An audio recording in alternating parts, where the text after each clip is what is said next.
Natalie has spent the last 4 years looking over her shoulder. She and her boyfriend have been dating for 16 years, but about 4 years ago, everything changed. Her boyfriend's ex from long ago started tracking Natalie's every move. He wasn't with her, so it had to be my fault.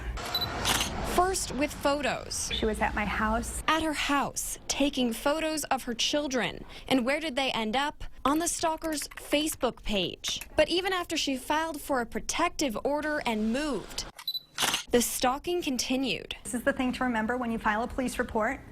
They're public record. It was the very police report that Natalie filed for her protection that led her stalker to her new address and phone number. She used to call where I lived, police department, once a week to see if there weren't any reports.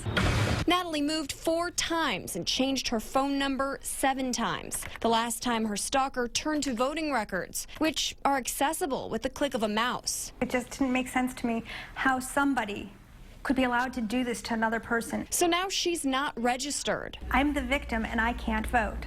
Yet the person that's done this to me can vote.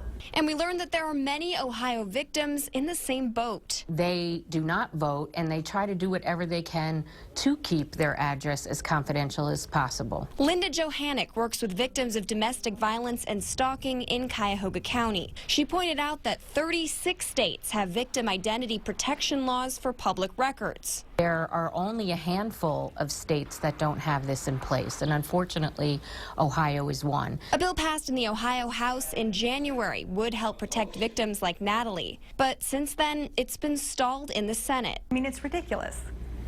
Like, why?